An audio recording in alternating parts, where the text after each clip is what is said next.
Hi friends, good evening. आज हम लोग इस वीडियो में यूपीएससी के सिलेबस के बारे में डिस्कशन करने वाले हैं कि आपको प्रीलिम्स में क्या पढ़ना है। आज इस वीडियो में केवल हम लोग प्रीलिम्स सेक्शन को ही कवर करेंगे, प्रीलिम्स के सिलेबस को ही डिस्कशन करने वाले हैं। मेंस के जो वीडियोज होंगे, मेंस के सिलेबस के बारे में वीडियोज होंगे, वो आपको नेक्स्ट वीडियो में मिलेंगे।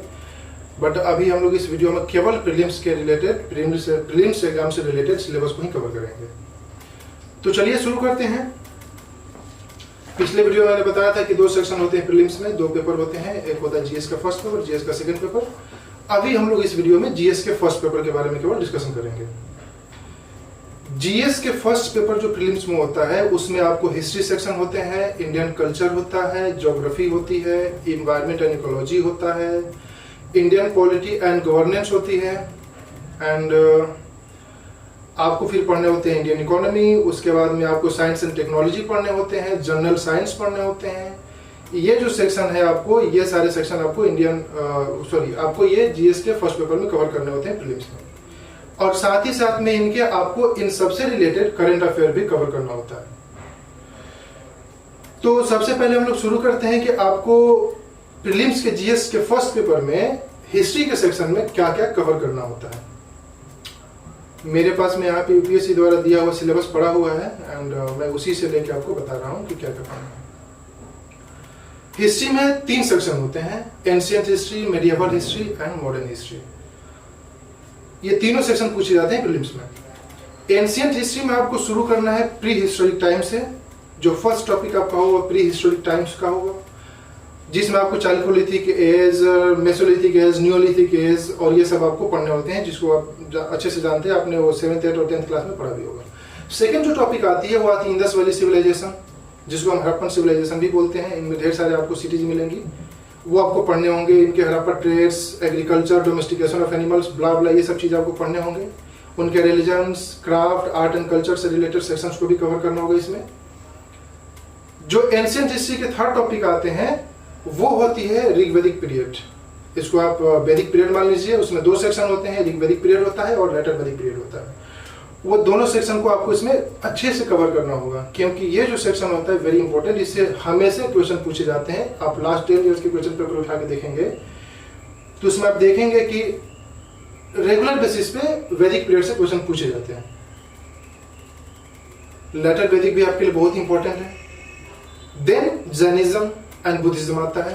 उसमें आपको जैनिज्म से रिलेटेड सेक्स के बारे में पढ़ने होंगे, लिटरेचर पढ़ने होंगे, उनके काउंसिल, स्पिरिट्स एंड रॉयल पैट्रन्स, ये सब पढ़ने होंगे। बुद्धिज्म के बारे में भी सेम पढ़ना होगा। उनके ओरिजिन के कॉजेस पढ़ने होंगे, क्या उनका सोसाइटी इफेक्ट था वो पढ़ने होंगे, कौन कौन से काउंसिल्स हुए, कैसे ये स्प्रेड हुआ, बुद्धिज्म से रिलेटेड क्या क्या लिटरेचर थे, ये सब पढ़ने होंगे। और फिर लास्ट में आपको ये पढ़ना होगा कि वो डिक्लाइन कैसे किया, इंडियन सोसाइटी पर इनका इम्पैक्ट क्या था, ये पढ़ने होंगे। तो ये सब हमें जो सेक्शन है वो बुद्धिज्म एंड जैनिज्म से रिलेटेड कवर करना होगा।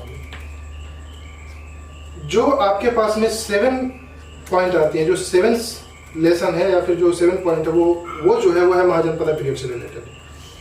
अब जैसे ही वैदिक पीरियड कवर करेंगे और अर्ली वैदिक, लेटर वैदिक कवर करेंगे, आपको महाजनपदा आएंगे।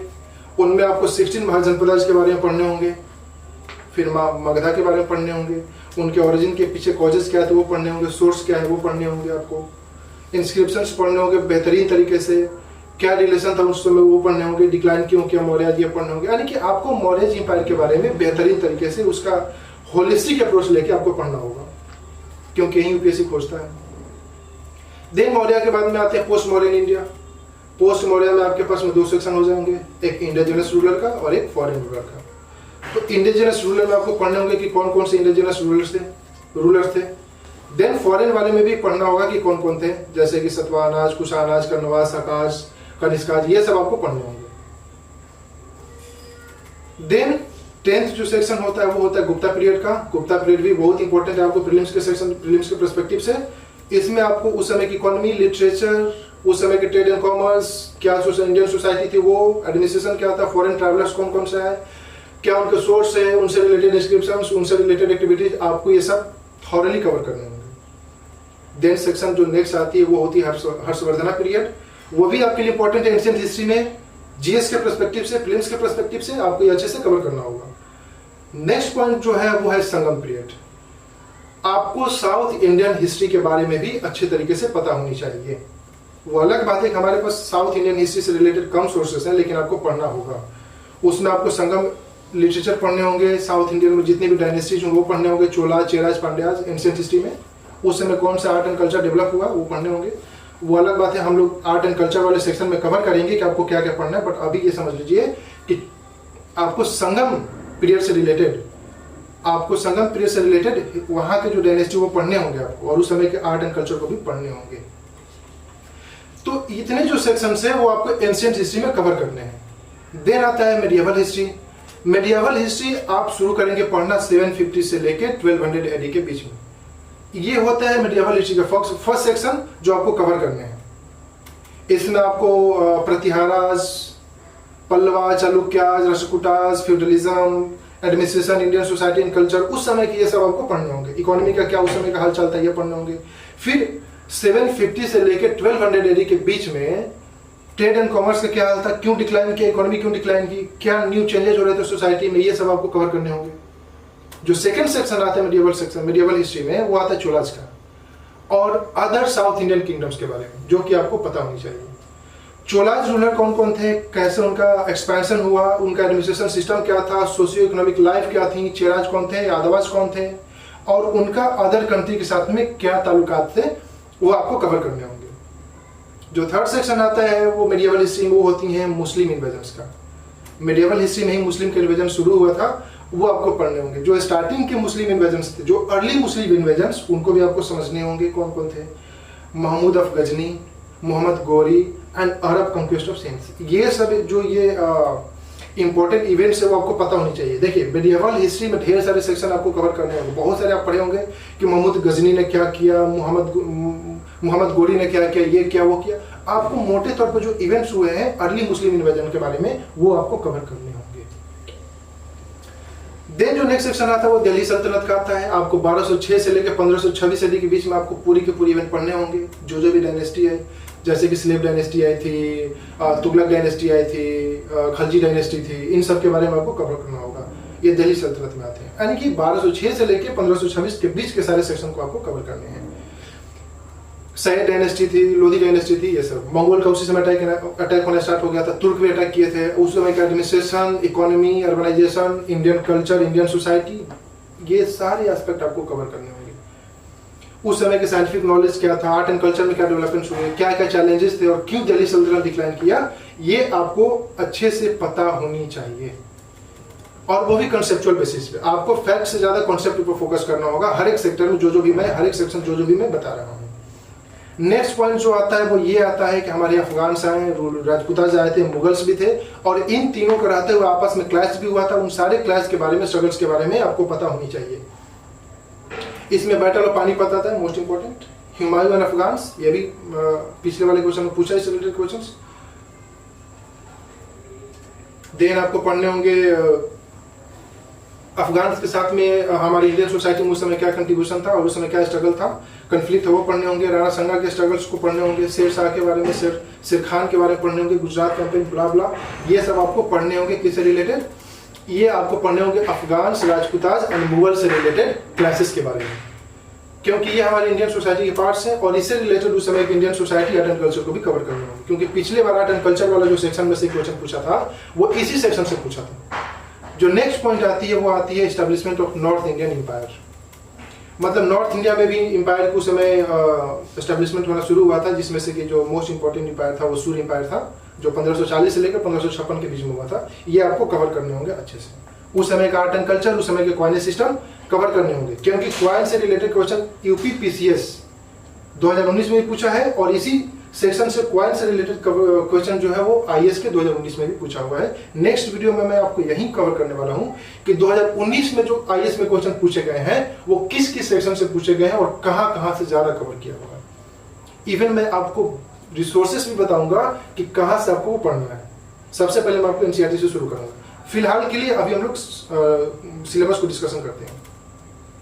देन मेडिएवल हिस्ट्री में जो नेक्स्ट सेक्शन आपको पढ़ना है वो अकबर के बारे में पढ़ना है। अकबर के बारे में, उससे रिलेटेड कन्फ्लिक्ट के बारे में, उसने जो आर्ट एंड कल्चर में कंट्रीब्यूशन दिया उसके बारे में, राजपूताज के साथ में उसका क्या रिलेशन था उसके बारे में, सुजरेनिटी का उसका क्या कॉन्सेप्ट था इसके बारे में, गवर्नमेंट के बारे में, उसकी डिस्ट्रिक्ट लोकल गवर्नमेंट मनसबदारी सिस्टम, ये सब लैंड रेवेन्यू सिस्टम, दहसाला सिस्टम, सब के सब आपको अच्छे से कवर करने होंगे, क्योंकि इससे हमेशा क्वेश्चन पूछे जाते हैं, नॉट रेगुलरली बट हाँ इससे क्वेश्चन पूछे जाते हैं, आपको ये पढ़ना होगा। देन उनके रिलीजियस व्यूज क्या थे, अकबर द ग्रेट बोलते हैं तो ग्रेट तो ऐसे नहीं बोल सकते भाई, उसके रिलीजियस व्यूज क्या थे और वो किस प्रकार से सोसाइटी में इंडियन सोसाइटी को इन्फ्लुएंस किया था, ये आपको पता होनी चाहिए।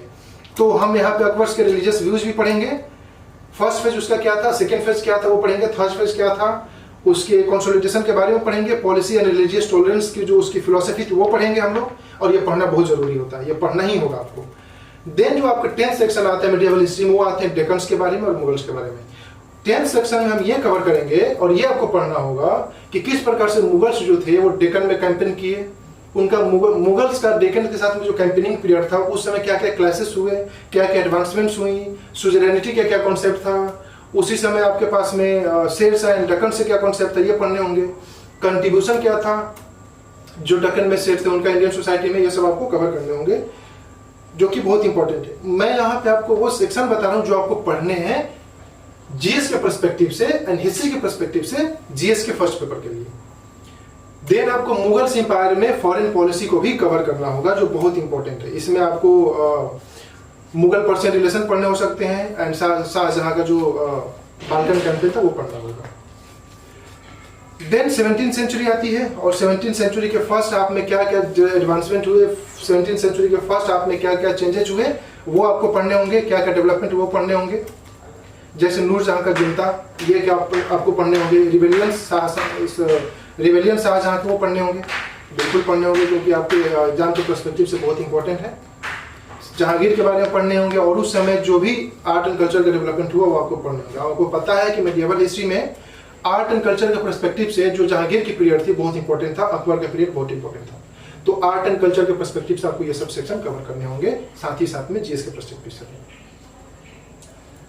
देन जो नेक्स्ट पॉइंट आती है और जो नेक्स्ट टॉपिक आता है वो होता है कि मुगल एम्पायर की क्लाइमेक्स और उनका डिक्लाइन, क्योंकि जो इंसान क्लाइमेक्स पर पहुंचेगा उसका डिक्लाइन होना शुरू होगा ही होगा। जो एक बार ग्राफ हाई जाएगा वो ग्राफ नीचे आएगा भी आएगा। आपको ये पढ़ना होगा कि मुगल एम्पायर के फॉल के पीछे क्या कारण थे, उनके क्राइसिस के पीछे क्या कारण थे, ये आपको अच्छे से पढ़ना होगा।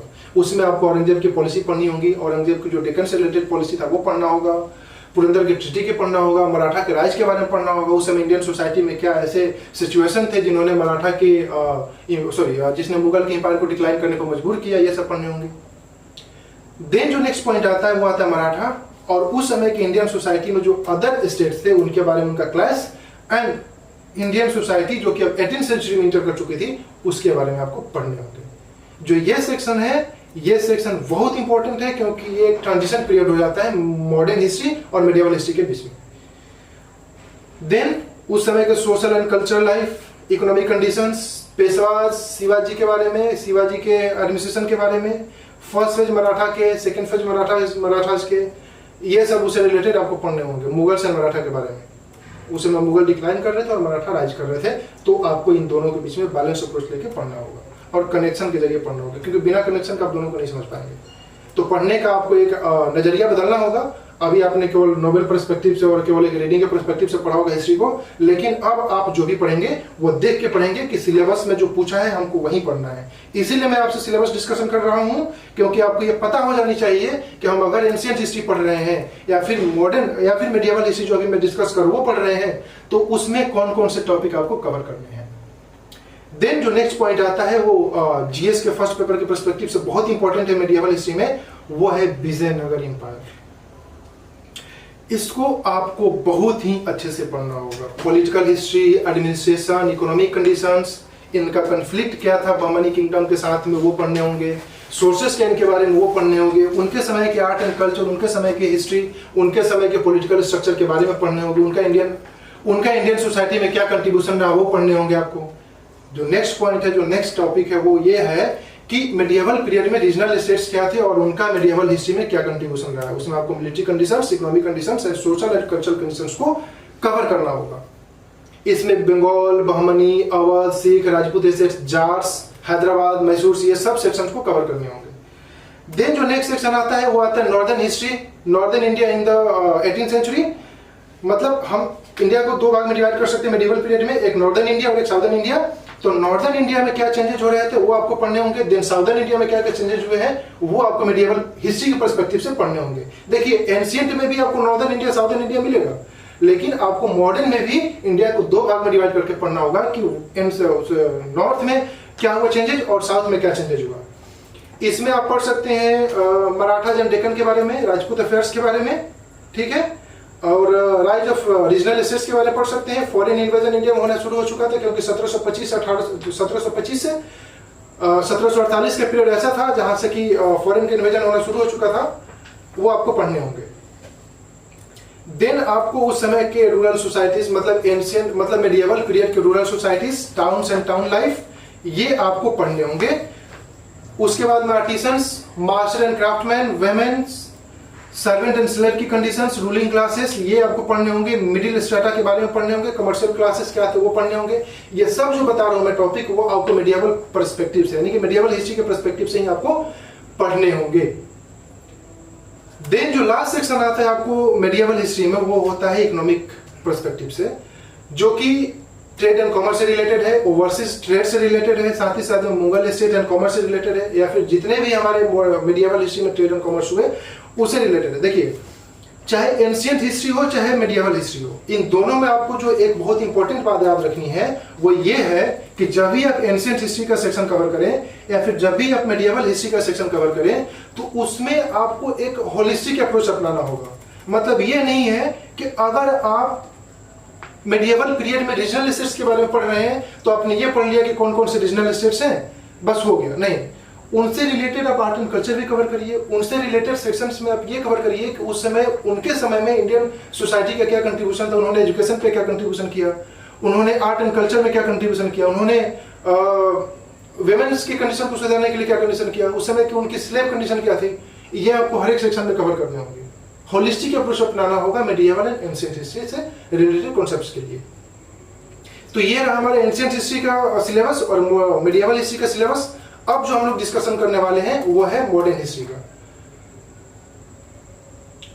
तो मॉडर्न हिस्ट्री में जो हम डिस्कशन करने वाले हैं वो हम शुरू करेंगे एडवेंट ऑफ यूरोपियन से।